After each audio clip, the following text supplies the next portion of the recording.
Welcome, everybody. My name is Richard Sear. I'm a managing partner here at Everest Group, and I'm very thrilled to be talking to you for the first time where we've done this together with my colleague, Abhishek. He's our partner in our technology growth area, and you're going to hear a lot from Abhishek a little bit later. Let's go to the next slide. So today, Abhishek and I will provide three things. First, I'm going to set out some of the big forces that will separate high-performing enterprises from the pack in 2026. And it's getting pretty gnarly. There's just a lot of activity that is happening. That's exciting. That's a tremendous opportunity. Secondly, Abhishek will then start to show where AI, data, and advanced technologies are actually delivering results and concrete examples, some of the how and the success factors that are involved. And then finally, we will translate the prior two things into some specific things that you can plug straight into your 2026 plans and start working on with your team. But we've got a lot to talk about, and I've got 5 issues and 5 topics that I want to get through. And so, Abhishek, if you could move on to maybe the next slide. So as a reminder, as you said, you can put questions in chat for either of us as we go through the content today. I'm sure you have a lot of questions, so please do that. But I wanted to start with, well, an obvious thing that most organizations are still getting wrong, and that is that many believe that the competitive advantage in AI is the model, a better results. And by model, I mean a frontier model. And that made a lot of sense in 2024, gosh, probably even in earlier 2025, but it's not true anymore, period. Models are commoditizing and frankly, in many cases, plateauing relatively fast. We're seeing commodity steps between OpenAI, Anthropic, Google, Meta. One day one's here, one day one's there. They're marginal gains, they're moving up. And they're all publishing increasingly capable models. So it's not suggesting negativity, but the gap between the frontier and open source is collapsing. And we're seeing a shift to more of a small ball, to use a basketball sort of analogy, specialized kind of model approach that leverage but do not rely or heavily on the mass scale of the frontier model. And that means that the game is changing to where the real leverage becomes the art of orchestration. And here I'm talking about the control layer that actually coordinates the multiple agents, multiple models, multiple tools across your business. You can think of that. I like to think of it when I'm speaking to our members as like air traffic control for AI. You know, workflow, state management, governance, integration, all of it sitting above the models. And the models then become more replaceable or interchangeable even, as your own organizational desires modify and change, because each of them have their own culture, if you like, persona. So it's the orchestration that cannot be copied. It's the art form. It is the artistic layer, including the infusion of your own company's culture and more. And that's been a deep concern of ours for some time, is how do you continue to show differentiation in how you got to be where you are.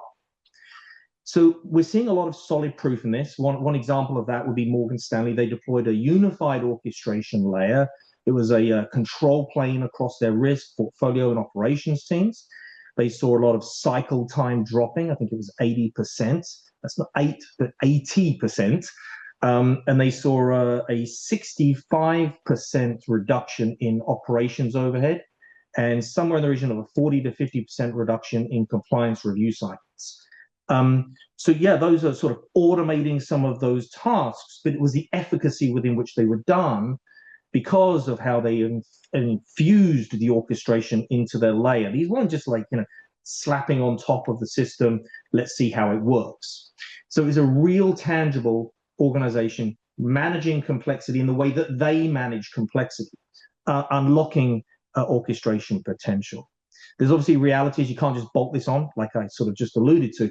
You need platform infrastructure before you deploy all of these capable agents, and infrastructure is not just technical infrastructure. It's your own organizational, human-derived infrastructure. So it becomes incredibly important. Standards, agents, dealing with legacy and cloud, yes, cross-functional ownership, all of these amazing things are very, very important. But actual business teams owning orchestration strategy is super critical. So our conviction is simple. If you're thinking about still this as point-off solutions, one-off agents, multiple agents aggregated together, batched, you're probably already somewhat behind. Okay, let's go to the next one. Hopefully that got us off to an exciting start. So the next conviction is all around synthetic data, not a new concept, but should be viewed through a new lens. Because of course, you know, it's going to change how organizations functionally work. I think we can agree on that. And especially in very critical data dependent spaces like pharma, life sciences, financial services, we're seeing that already aggressively, of course, but in others, manufacturing and the like. But what's new is it's moving from this compliance workaround to a primary development instrument. It's one that's all around risk or high risk vulnerability reduction, like trying to remove the unknown and the risks out of, in other words, smoothing the line to your end goals, right? We're not talking about generating fake data to avoid, like, you know, privacy headaches or something like that. We're talking about formulated data to run faster, safer innovation cycles, sandbox data that has been generated with high efficacy due to gains that I believe are being made in the computational fields, the algorithmic fields, and of course some that are already now being challenged by new quantum algorithms and systems that have achieved better price parity, and we'll get to that here in a moment. So what I see what's happening here, we're talking about procedurally generated, statistically representative training data that mirrors real-world distributions at a high efficacy, done via generative models, simulation or domain-specific synthesis, and I understand that may sound somewhat complicated, but it's really not. This is an operational workflow where synthetic data is used as a very specific tool to very specific objectives. So pharma has done this, accelerating trials already. They're probably the earliest case in this. 70% or so reduction in iteration cycles we've been seeing. A lot around data curation. You know, blocking function in clinical work is down like 60%, so pretty significant. A lot of AI projects have been killed because they did not have the right formulation of the synthetic data accuracy, driving better, you know, privacy controls, for example, right? Because you can remove privacy out of the equation, not remove it. You can reduce privacy out of the equation now. It's not completely evaporating, but it's most certainly is removing significant amounts of concerns around that field. And your training distributions now actually exist in nature without exposing patient records. So you're seeing a significant amount of that start to take place. However, there are some signals of interest here. Primarily one that I see that might shake this up a little bit more is the increasing role and drive towards sovereignty, country, region, even city-based sovereignty, creating different data restriction pathways. We believe we're seeing increased regulation move into this place with published standards of what synthetic data means and how it is formulated and what it can do. And that, of course, is something that needs to be continuously tracked. This is not just a R&D issue. This is now pushing up into the CFO space, the legal space, and we believe it is extremely important for data engineering teams to be working very strongly on looking at not only their current strategy, but also how they're protecting that strategy from long-term potential regulatory issues. So here, the provocation or the conviction at the end is very simple. If you are not looking at synthetic, if you're looking at synthetic data as a point solution, that is a bad place to be looking at it from. It's a core competency intertwined across your organization that need to have controls and symmetry. And if we don't have that, it's going to be a problem. Okay, let's move on to the third one. Okay, so I am slightly biased. I will hold my hand up to bias. If anyone has ever seen anything I've done on LinkedIn or spoken to anybody that's spoken to me, you will see some bias around quantum computing. It's for a good reason. It's a controversial one on this list to some degree and to some. And if you're viewing it as controversial, then probably that's already a signal that many of you maybe need to dive a little bit more into the research on this. It's not theoretical at all. It's critical, moving far faster than anyone expected, except I will say an accolade to my team who have been tracking this all along and been very accurate with forecasting its progression, its technical progression, and what applications it is unlocking. One of the reasons for the unlock now is around business models, and that is making the power of quantum more accessible. Being available is a sign to tech maturity. It's solving real-world challenges is a sign to tech maturity. So we've seen the rise of the not very innovatively termed quantum as a service or quantum computing as a service. It seems like somebody decided, let's just keep with the as a service track, and that's fine. But what we've really seen is that has worked. Cloud delivered quantum hardware that you can access on demand, integrated with classical high-performance computing architecture, so hybrid workflows, solving problems not uniquely or disparately from each other, but harmoniously and synergistically with each other. And this is not a lab concept. It is in places, it is in companies all over the world. And for that matter, countries and regions. I just got back from Japan, where just about every question was on quantum. And they have developed specific initiatives to solve that, whether it's a European quantum flagship initiative. China has their own initiative. We have one in the United States, needs a bit more funding. But largely speaking, everywhere has an initiative to drive quantum to solve specific problems. And by the end of 2025, that market was around $4.5 billion already. So significant already in where it's at. If you look at IBM as a company within this space, they have a quantum network, probably the most established. It has over 300 members. We're already seeing logical qubit counts absolutely increase in parity to the physical amount that are achieved at birth. These aren't startups that are doing piloting proof of concepts. We are seeing enterprises at scale running quantum classical problems because now they're tractable. So here's what I believe. I believe, because of the data and it's showing us and the conversations that we have that are meaningful, that it's shifting from this sort of research moonshot and now moving more into portfolio-wide experimentation. So it's another signal to growth and necessity to move, moving from an experiment into now broader experimentation because success has been proven. So that changes it, right? So CTOs now have to go to the CFO and say, hey, CFO, I need a lot more money.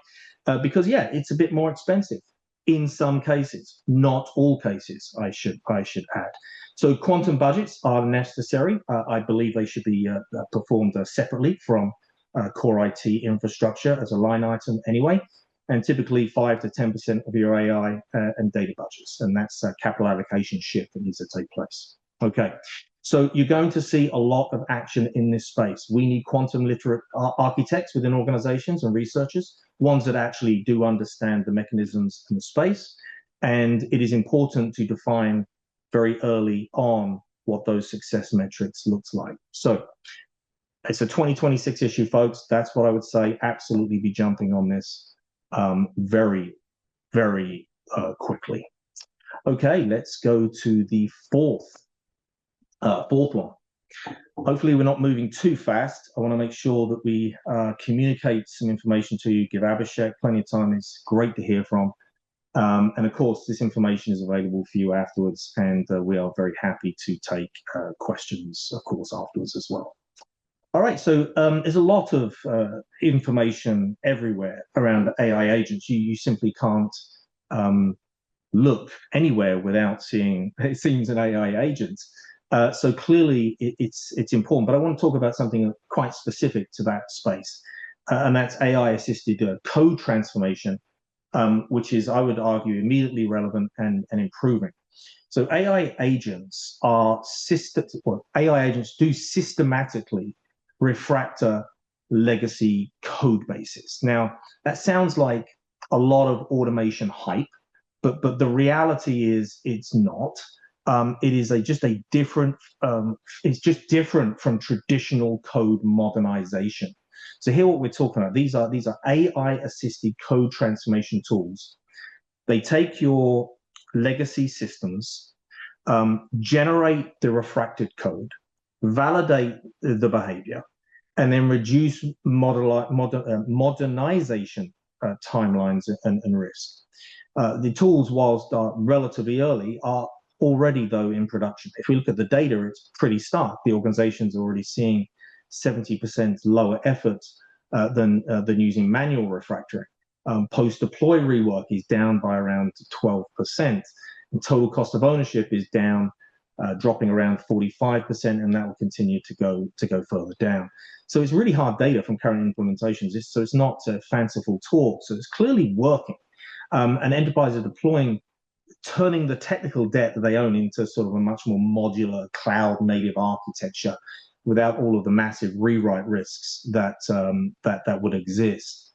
But again, this changes the CTO's approach to modernization strategy.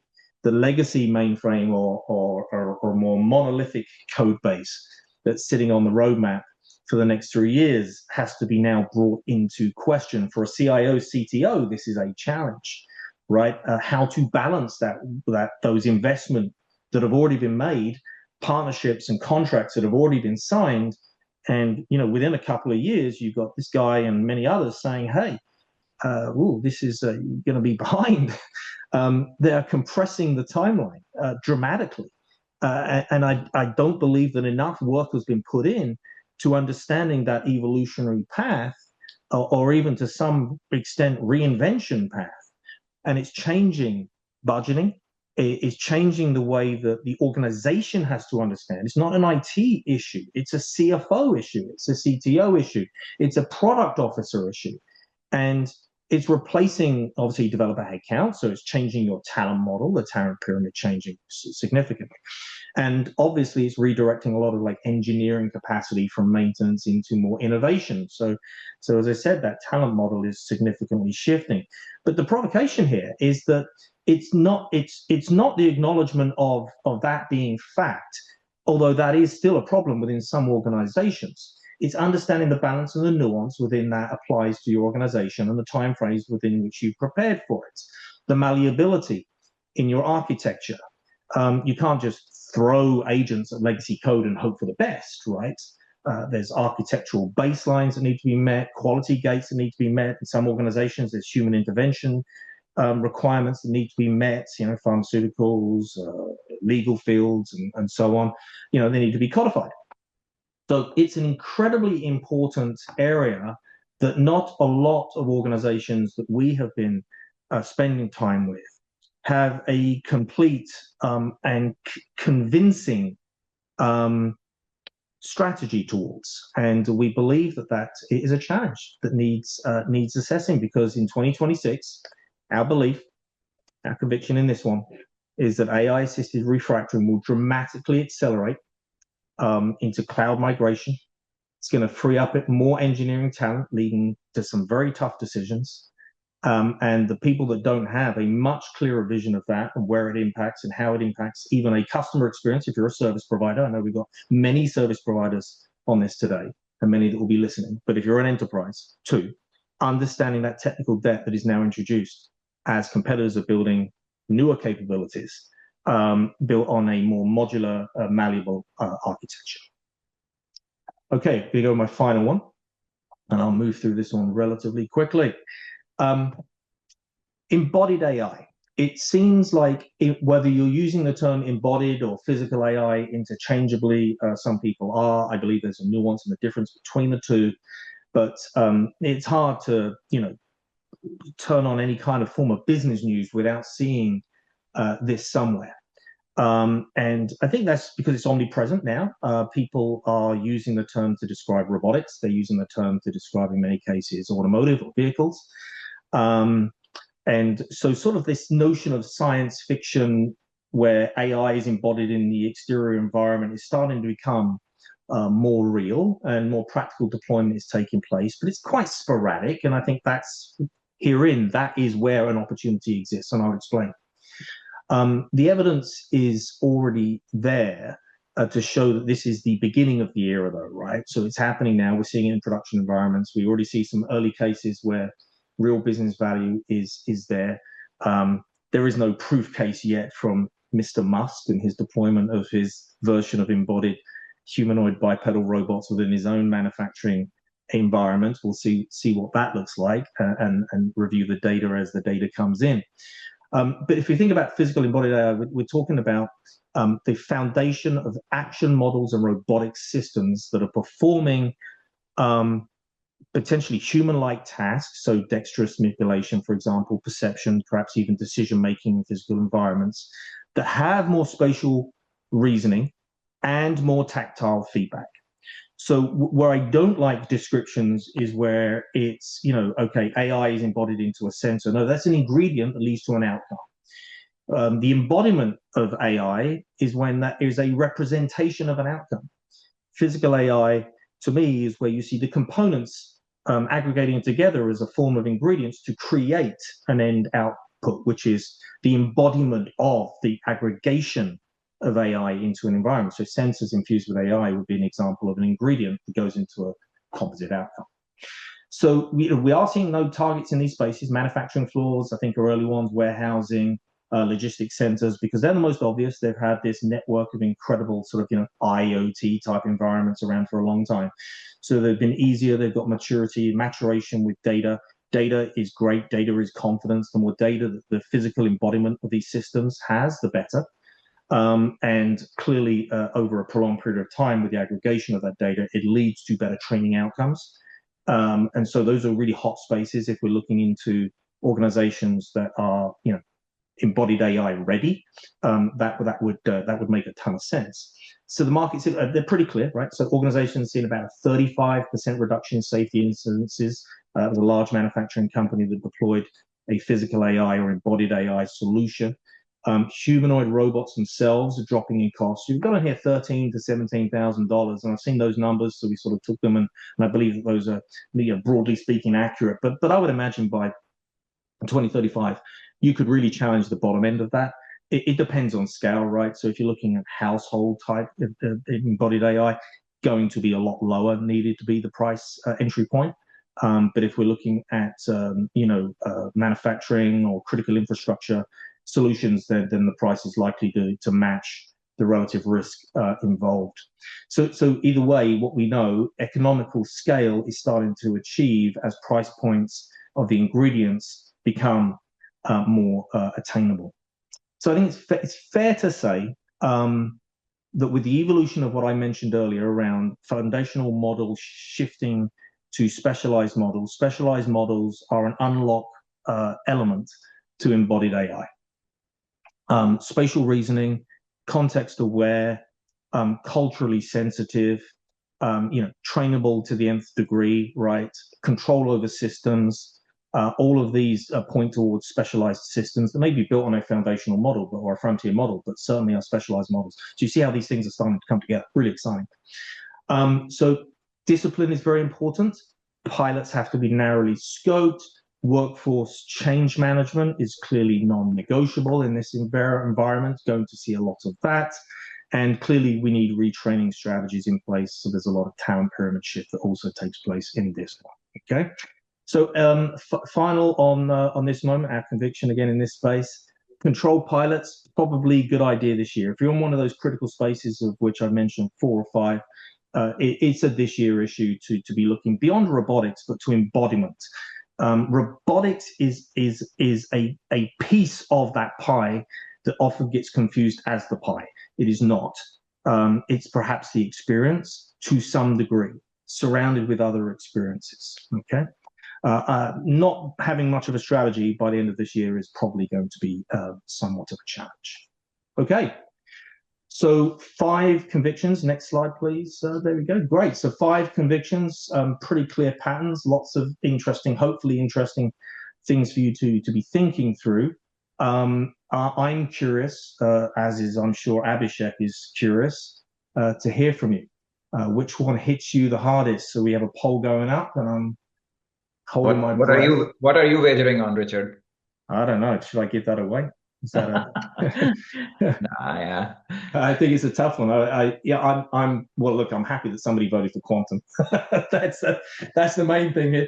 Yeah, I'm looking at the polls right now. I mean, yes, no, there are a few people who have actually voted for quantum, but I see in that race, orchestration seems to be the top one, which was your conviction number one, by the way. Did you think of it in the priority order, Richard? Yeah, I did. Yeah, I do because look.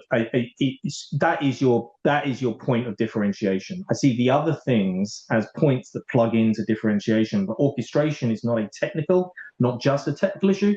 For me, Abhishek, and please challenge me. It is where you will find your differentiation. It's your secret sauce. So yeah, I think the attendees have nailed this one. Uh, I think yeah. I mean, I would mostly agree. I might switch around one from another, but I am too biased. I think we're underplaying synthetic data, but I do think I understand why people would do that. But yeah, very interesting. Well, I get to hear now from we get to hear from you now, Abhishek. So I'll take it over from you. I know for people who have heard Richard talk, it's a tough act to follow, and I'll try to do justice to that. So here I am. Let me start by grounding us in the core question that I will discuss for this section. The question is, how can organizations scale intelligent systems for real business impact? And what Richard thankfully brought out is that when it comes to intelligent systems in enterprises, these are not defined by who has the best models. Richard, thank you for bringing that up. In reality, it is going to be defined by orchestration of intelligence across processes, systems, and decisions, which, by the way, all of you agreed with in the poll just that just went by. So the question that we will be trying to deal with is that whether you are on the provider side, supplying some of these models and technologies and services, or you are a CIO or a technology leader, the implication is direct. AI success is no longer just a technology agenda, which in many ways it was because it was a shiny new toy. It is what I like to call an operating discipline.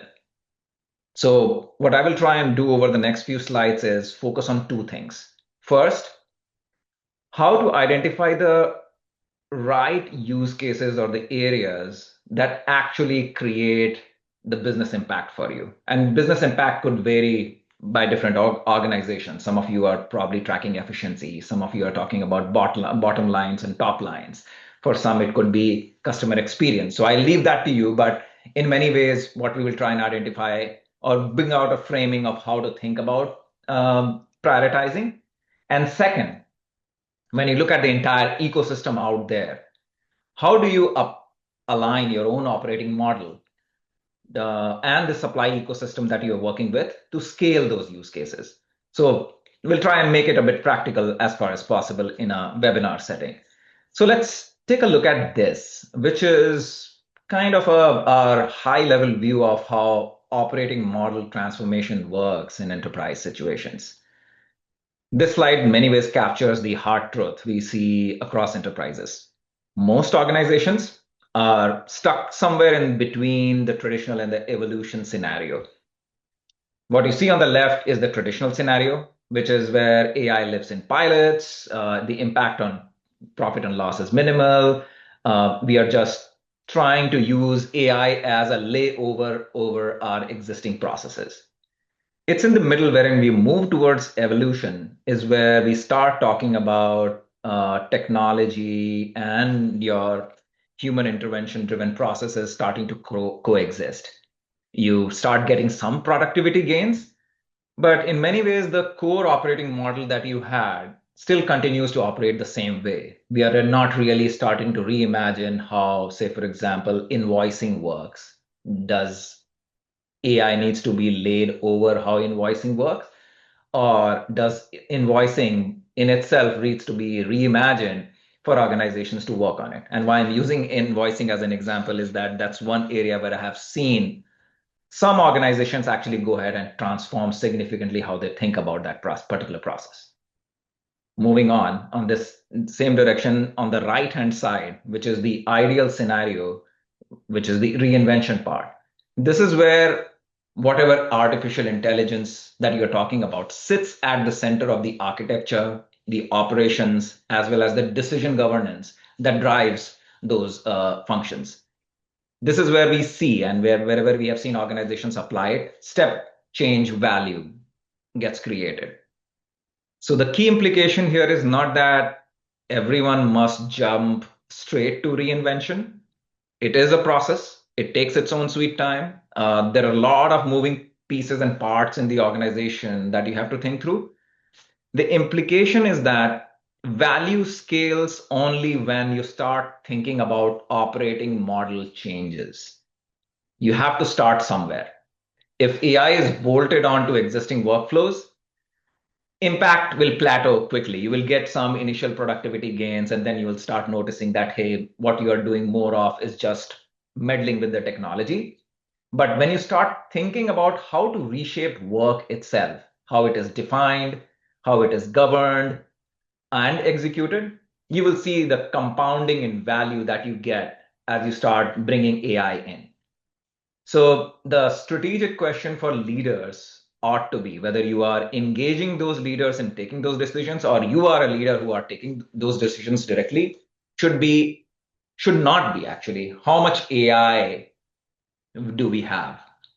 It should be about how far are we willing to change so that we can make the best use of the growth and technology that we are witnessing around us, and how far are we willing to change how our organization or function that we are responsible for actually runs.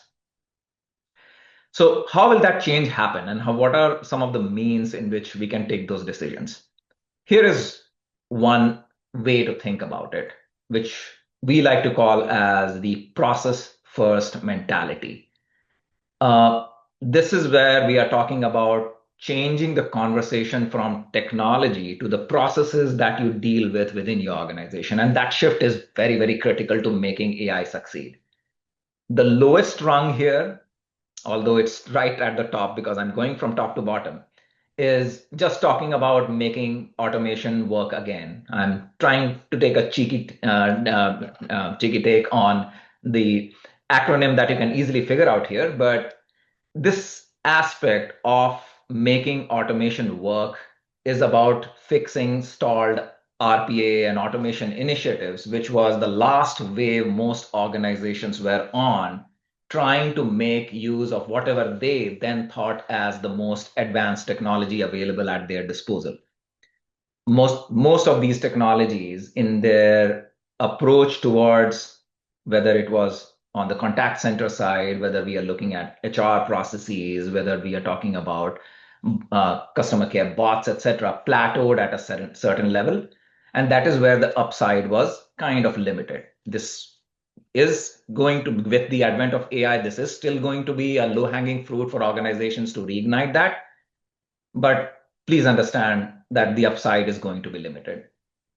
The next level in this is going to be AI native processing, automating what we never thought was possible before. And that, I think, brings in itself a lot of ways of thinking about where we can actually do this.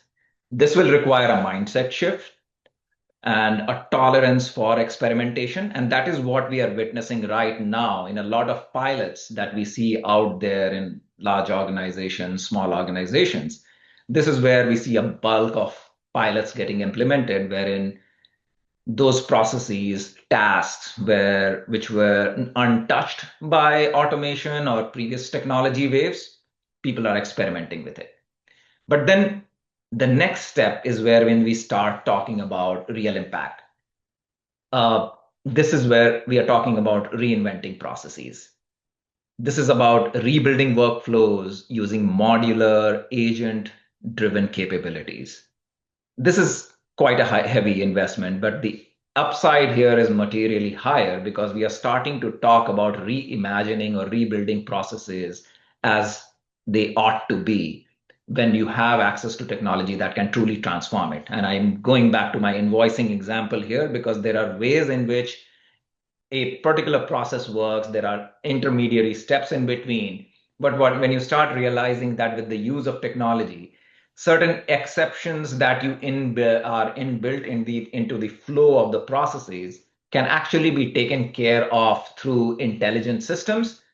The processes need not follow the same steps. And that is what we are talking about when we come to the reinvention of processes. But at the top, are the systems of execution. This is where we are not just talking about defining or redefining workflows. What we are talking about, we are about having systems where you delegate outcomes, systems which are autonomous to figure out what workflows or steps they need to follow. They are autonomous enough to figure out the exceptions as and when they come, which are not hard coded into the system, but they can anticipate what corrective actions that need to be taken. This is obviously uh, the magnum opus or the most important aspect that or the goal that AI could achieve for you within it. But these are also systems that you ought to be thinking of moving towards as you think of implementing AI within your systems. So the implication is pretty clear.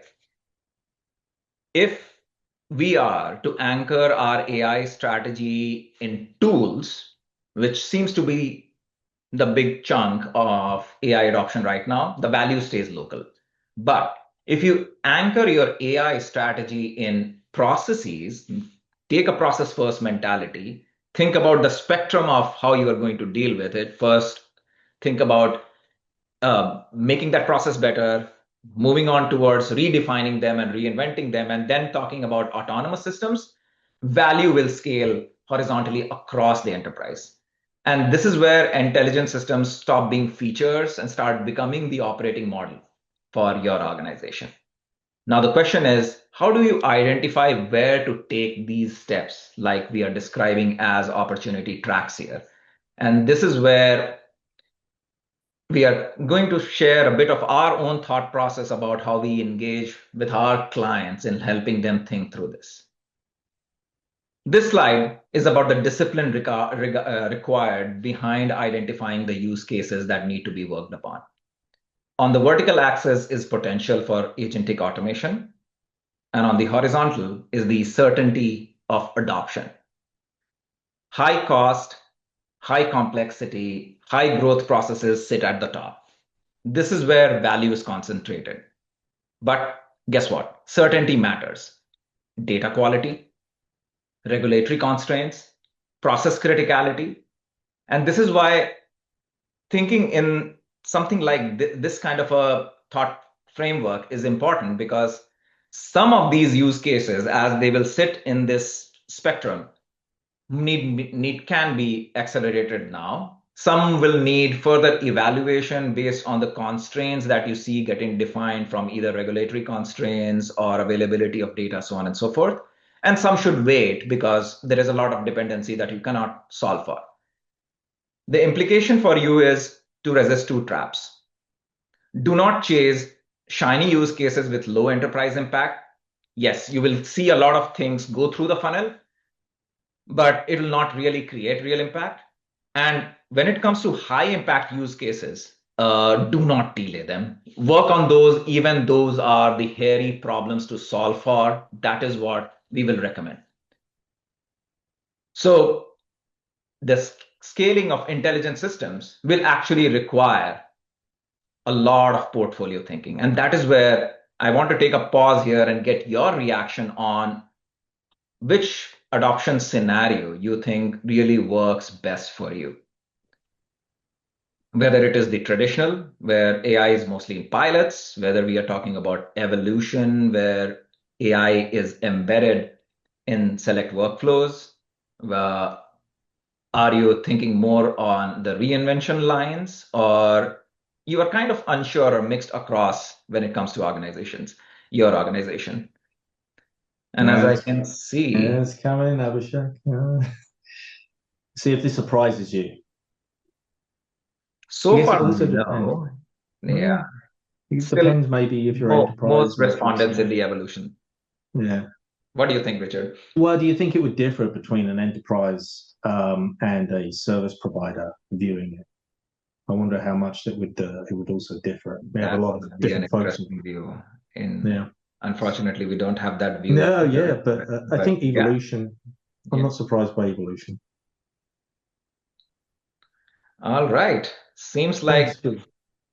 this is where we are getting at. Yeah. Interesting. I would have assumed the same. Interesting. Yes. So let's move on to see how to go about doing this with your ecosystem and especially the supply side. Now, this is where we start talking about the whole shift from demand to supply. What we are now going to talk about is how the supply ecosystem is going to impact your thinking and how you ought to be taking that into consideration. This slide shows how sourcing models are changing as AI scales. As the first point here on the left indicates that marketplaces are becoming very much central, giving you a lot of options, not just for tools, but for modular multi-party solutions that help accelerate the thought process around how do you put together solutions. And that is making significant progress as you are going through the whole process or your journey of bringing together the right Lego blocks to make your solutions work. But also understand that uh, enterprise solutions, as we see coming from the supply side, are now starting to move towards unified commercials, which is, I think, a very good news for enterprises because you don't want to be stitching together different kind of contracts to make outcomes work for you. And that is where the market appears to be shifting. I think that in itself is a very good indicator of how uh, the whole ecosystem engagement will work for you in the future.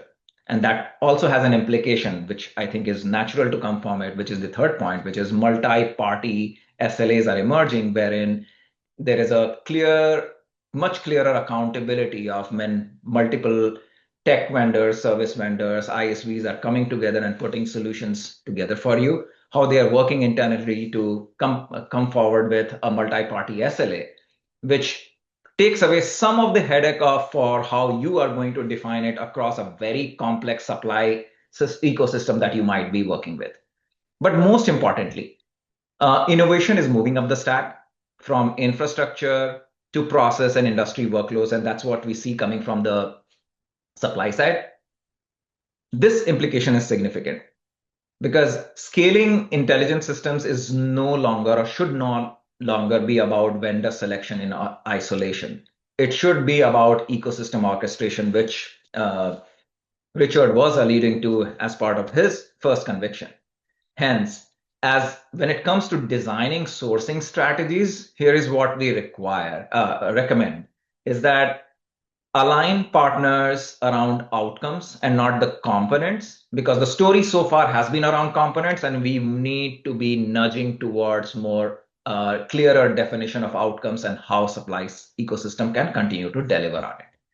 Now, the question becomes where do we see ecosystem really maturing within the context of enterprises? And that's where I'll move to the next slide and talk a bit about it.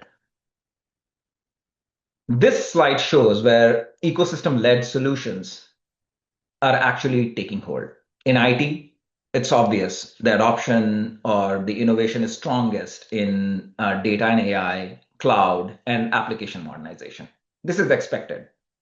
What is more interesting for me is the spread across the industries. BFSI, healthcare, and manufacturing appear to be taking a lion's share of where such innovation, ecosystem-led solutions are actually popping up.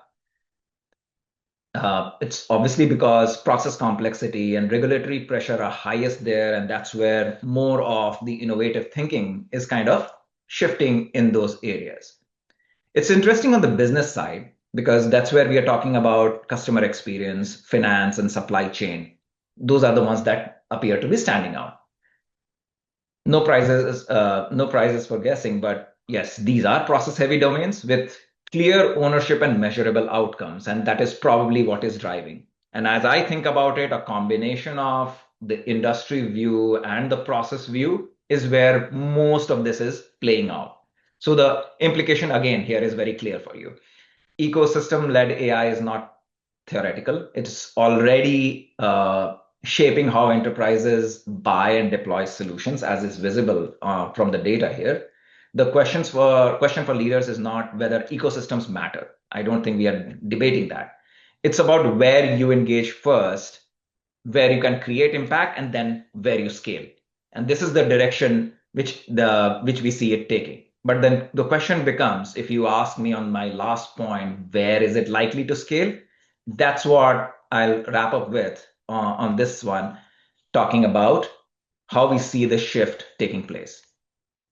This slide is our prognosis of how things will look forward from as we move towards the end of the decade, wherein we see significant amount of adoption taking place by virtue of AI intervention in different aspects of the enterprise stack. What you see on this slide is that, hey, IT-centric solutions are shrinking as a share of ecosystem value, and industry-specific and operation-specific solutions are becoming a materially larger part of what we see in enterprises. Why is this happening? Is it because IT is becoming less central to organizations? No, not really. It's because value is moving closer to the business, which is the industry and the operation side. Operation-specific solutions increasingly will act as AI-driven systems of execution, which I talked about when I was laying out the opportunity tracks.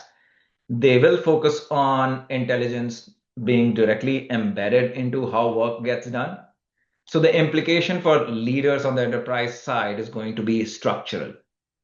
Their future sourcing strategy will be less about platforms alone and more about packaged outcome-oriented capabilities.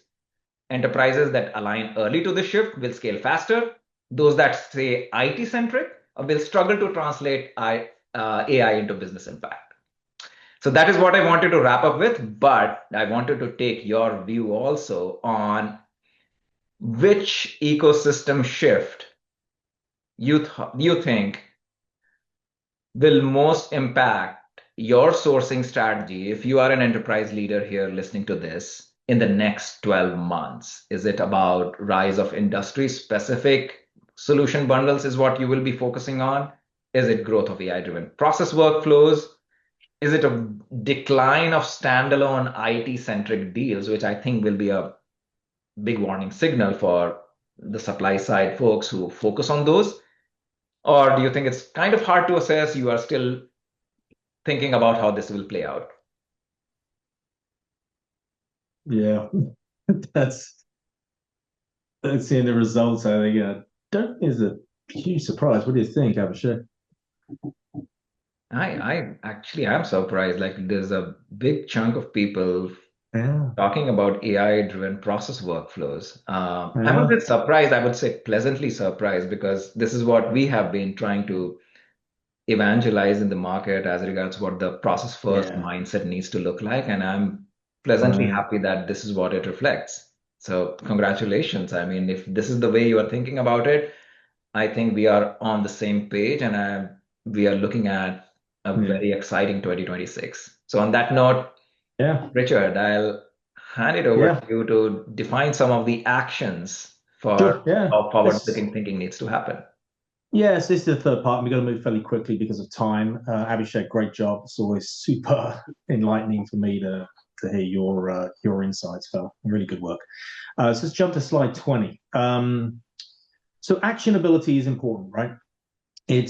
We've thrown a lot of stuff at you, convictions, insights, all kinds of different things, quantum, AI, refactoring code, sourcing, all of the stuff that Abhishek has been going through, organizational change, operating models. I mean, it's immense, and it has to be tough to handle going through these things.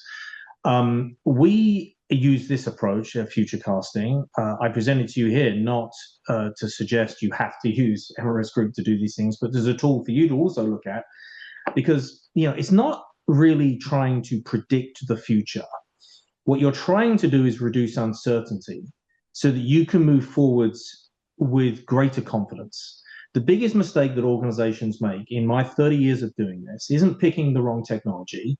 It's waiting too long to understand the second and third order of consequences, while competitors have done a really good job doing that. And so we see these two parallel tracks, future casting and backcasting. Two nines on a golf course. I'm a golfer.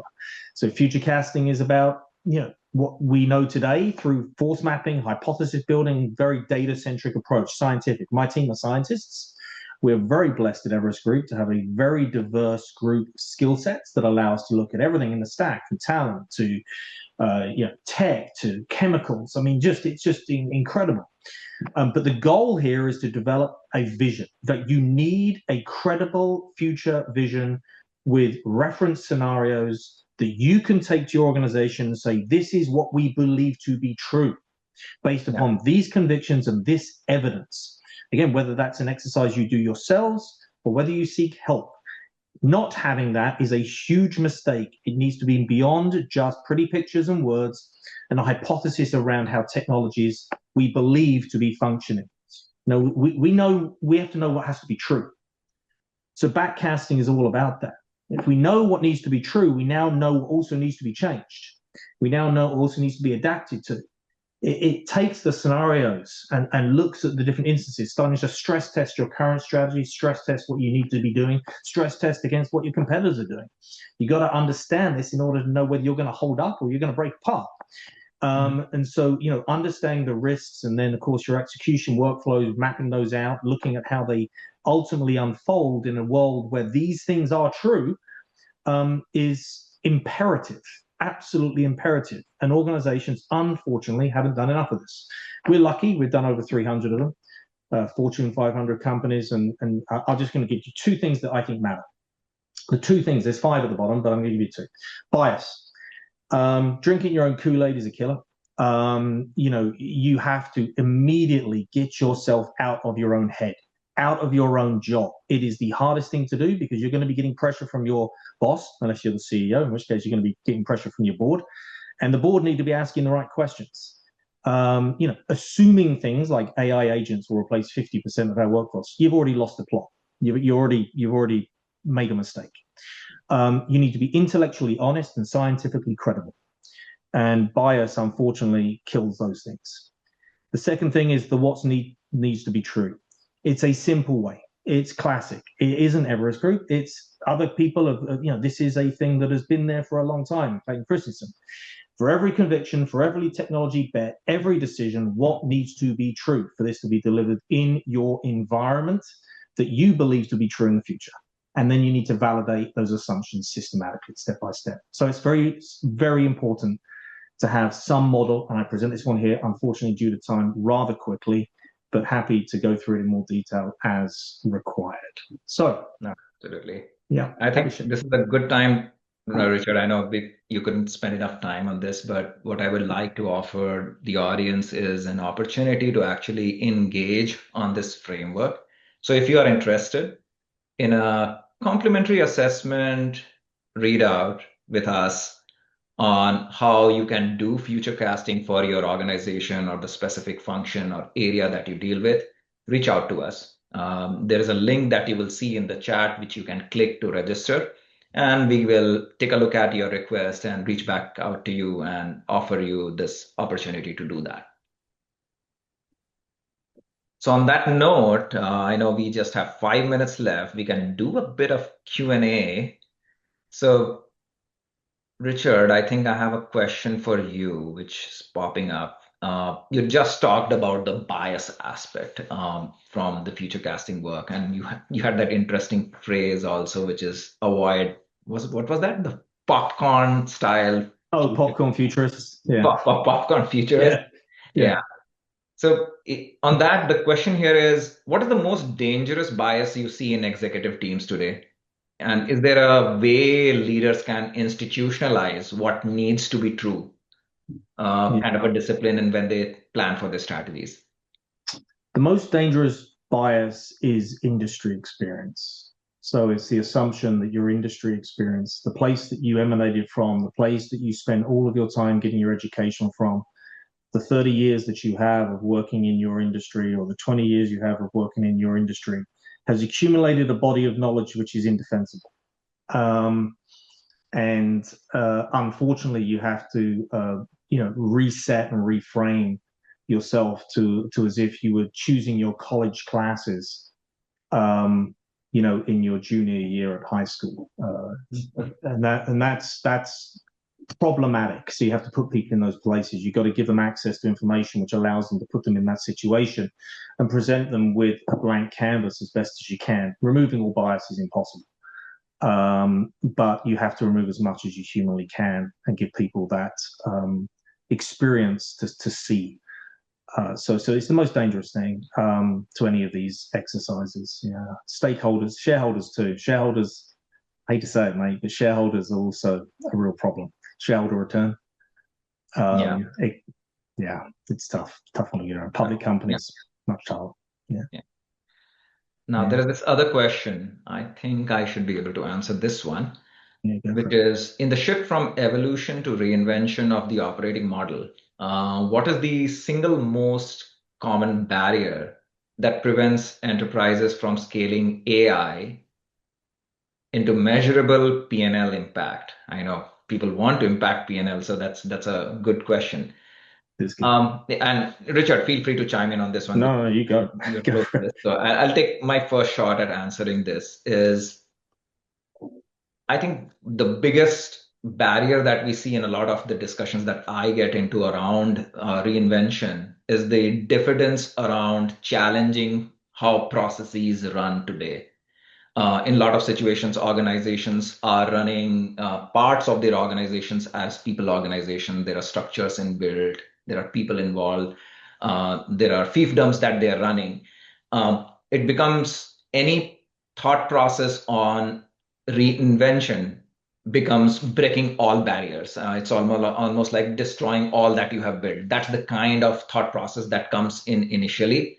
And that is why a lot of the thinking around reinvention, while the nudge from it has to come bottoms up, there is a combination of bottoms up and top down thinking, wherein some of this reinvention like thinking has to be enforced from the top. There is some sort of a centralized thought process around, hey, we are enabling you as a leader within the organization to take some of those decisions around transformation and reinvention, incentivizing for those, and also defining specific incentives in relation to outcomes, which also need to be defined. Otherwise, it becomes an exercise in theory and not in practice.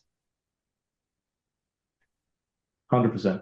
I think All we're out right. of time. There Seems was a like we question here just have quite a notable. minute Yeah, left. but I So what think I I will do think is I'll try and close this. So let me reflect quickly on what we covered today. We began with a simple but urgent premise. We talked about that AI stops being experimental and starts becoming more operational. We discussed why models alone will not differentiate enterprises. Orchestration, governance, and operating discipline will. We explored 5 convictions shaping the next wave of advantage: synthetic data, quantum, AI agents refactoring legacy systems, embodied AI entering real environments. We then grounded the discussion in how to execute on it, how to move from pilots to operating model transformation, how to take a process first approach, how to prioritize high impact systems of execution. Finally, we stepped back and discussed future casting, not as a prediction, but a disciplined way to ask what needs to be true and then backcast it into concrete action. The underlying message for all of you is consistent. Scaling intelligent systems is not a technology challenge alone. It is a leadership and an operating model change. And that is the message that I wanted to leave you with. We appreciate the engagement, the questions, and the perspectives you bring as part of our multiple engagements. We love and we'll look forward to continuing this dialogue with you on this. So that is it from my side, Richard. Thank you for joining me, and hope all of you enjoyed this. Thank you all.